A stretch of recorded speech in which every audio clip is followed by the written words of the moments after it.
Você já parou para fazer essa pergunta? O que uma pessoa deve fazer para ir para o céu? Qual é o caminho da Bíblia para o paraíso? Como ter essa vida eterna? Hoje, nesse vídeo, eu vou tratar dessa questão, mostrando o caminho bíblico para o céu. O que a Bíblia realmente ensina sobre essa questão. Nos dias de hoje, temos diversas confusões, diversas opiniões opostas sobre o que uma pessoa deve fazer para chegar até o céu. Muitas pessoas vão dizer que são boas obras, são boas ações. Muitas pessoas vão dizer que uma pessoa precisa se arrepender dos seus pecados, mudar a sua vida inteira. Mas o que a Bíblia realmente ensina sobre isso? De forma bem clara, a gente vai ver hoje alguns pontos que a Bíblia traz sobre a salvação. Primeiro ponto, é importante reconhecer que você é um pecador. Romanos 3, versículo 23. Porque todos pecaram e estão privados da glória de Deus. Então o pecado é algo comum do ser humano. É algo que nós fazemos.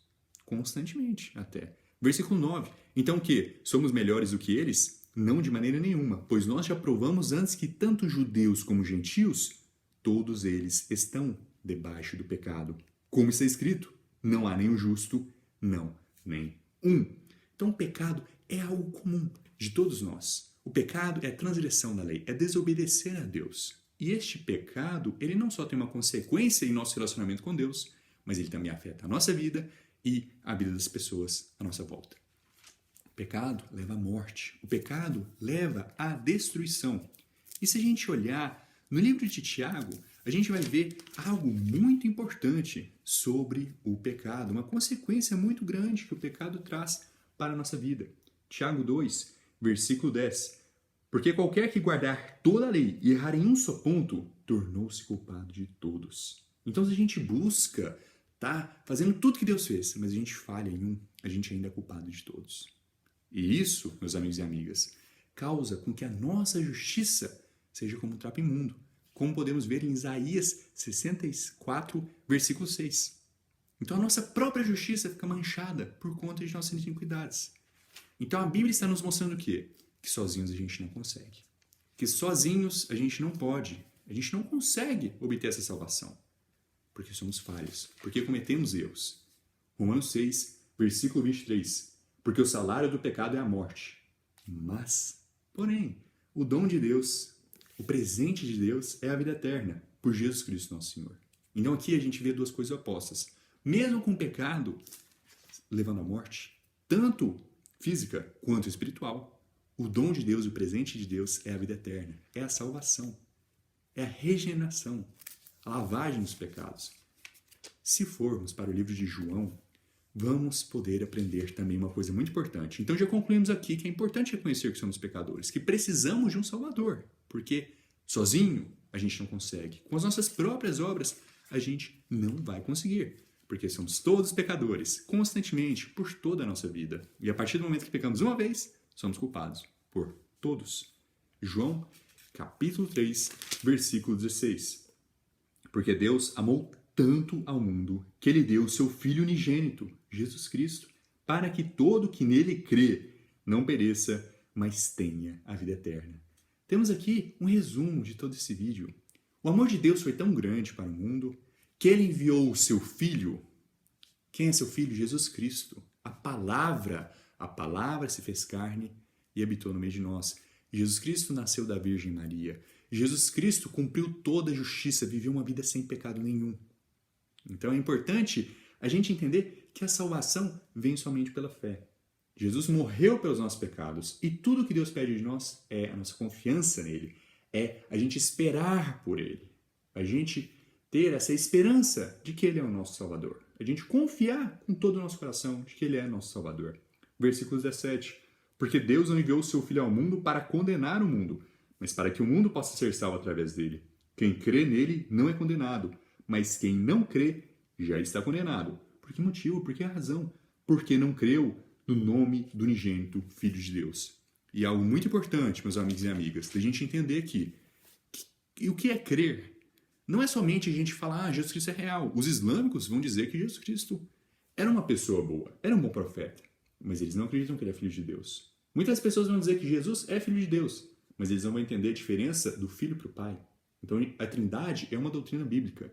A gente precisa não só acreditar em Cristo, mas acreditar no Jesus Cristo que a Bíblia nos ensina. Jesus Cristo esse que é parte da Trindade, que o Filho é diferente do Pai e o Pai é diferente do Espírito Santo.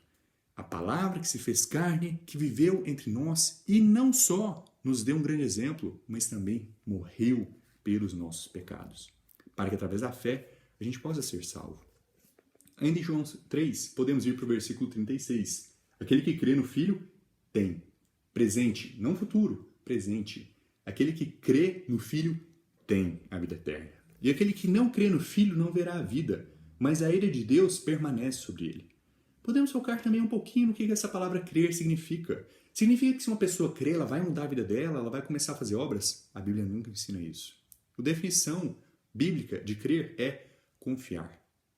Mesmo a gente não vendo Jesus Cristo agora nesse momento, nesse vídeo aqui eu não consigo te mostrar Deus. Eu não consigo falar, olha que Deus vai aparecer, um milagre vai ser realizado aqui. Mas a gente tem na Bíblia diversos milagres. A gente tem na Bíblia diversos relatos sobre o nosso Salvador, sobre a vida que ele viveu. E o que Deus quer de nós é o quê? Que a gente confie, que a palavra pura de Deus seja verdadeira. Que a gente acredite. Então a fé não é baseada nas coisas que a gente vê, mas sim nas coisas que a gente não vê.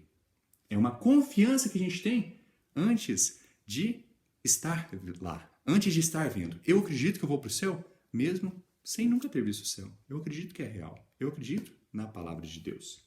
João, capítulo 5, versículo 24. Na verdade, eu vos digo, quem ouve a minha palavra e crê naquele que me enviou, tem a vida eterna e não entrará em condenação, mas já passou da morte para a vida. Outra coisa extremamente importante de entender. Não somente que a salvação é pela fé, mas que estamos falando de vida eterna. É impossível se perder a salvação.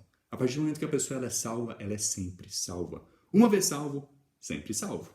É impossível de se perder algo que é eterno.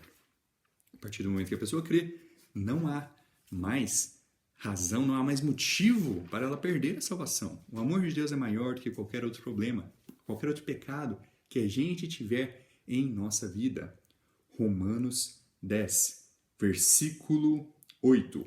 Mas o que diz? A palavra está junto de ti, na tua boca e no teu coração. E esta é a palavra da fé que nós pregamos. Se confessares com a tua boca o Senhor Jesus e creres em teu coração que Deus o ressuscitou dentre os mortos, tu serás salvo. Porque com o coração o homem crê para a justiça e com a boca faz confissão para a salvação. Porque a Escritura diz, todo aquele que nele crê não será envergonhado.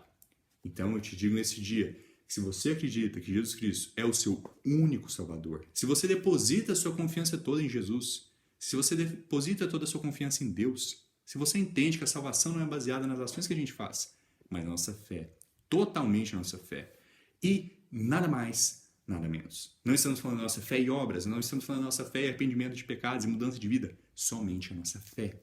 Até uma pessoa que peca, que mantém a sua vida como era antes, ela ainda pode ser salva. Ela ainda pode acreditar em Deus, porque a salvação é algo que acontece no coração, não é algo que obrigatoriamente vai ser seguido de obras. Podemos olhar Romanos, capítulo 11, versículo 5. Assim, então, também no tempo presente, há uma remanescente de acordo com a eleição da graça. E se é por graça, então não é mais por obras. Caso contrário, a graça não é mais graça. Mas se for por obras, então não é mais graça. Do contrário, a obra não é mais obra. Ou a salvação é pela fé, ou ela é por obras. Não tem como as duas coisas serem juntas. E parte da nossa fé é o quê? É acreditar que Jesus Cristo é a rocha. E Jesus Cristo é a salvação. Somente o que ele fez serve. Não é necessário nada mais. A gente não precisa de, mas nossas obras também não. Jesus Cristo quitou toda a dívida que a gente tinha com nossos pecados. Jesus Cristo morreu por nós e limpou a gente completamente. Colossenses capítulo 2, versículo 12. Sepultados com ele no batismo, onde também ressuscitaste com ele pela fé na operação de Deus, quem o ressuscitou dos mortos. E quando vós estáveis mortos dos vossos pecados e na incircuncisão da vossa carne, vos vivificou juntamente com ele, perdoando-vos todas as ofensas. Todas as ofensas, passado, presente e futuro. Apagando a escrita de ordenanças que era contra nós, a qual nos era contrária, e tirou-a do meio de nós, cravando-a na sua cruz. Quando Jesus Cristo morreu por nós, quando Jesus Cristo foi crucificado, não foi por conta dos erros dele, não foi por conta dos pecados dele, até porque Jesus Cristo nunca pecou. Mesmo assim, ele foi contado entre os transgressores. Por que motivo que Jesus Cristo sofreu toda aquela humilhação? Foi por nós, foi para pagar os nossos pecados. Então aqui, fazendo uma recapitulação, o que a gente precisa entender para ser salvo? A gente precisa entender que somos pecadores.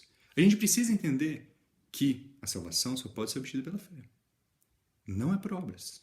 Efésios, capítulo 2, versículo 8. A gente vai ver exatamente isso. Efésios, capítulo 2, versículo 8.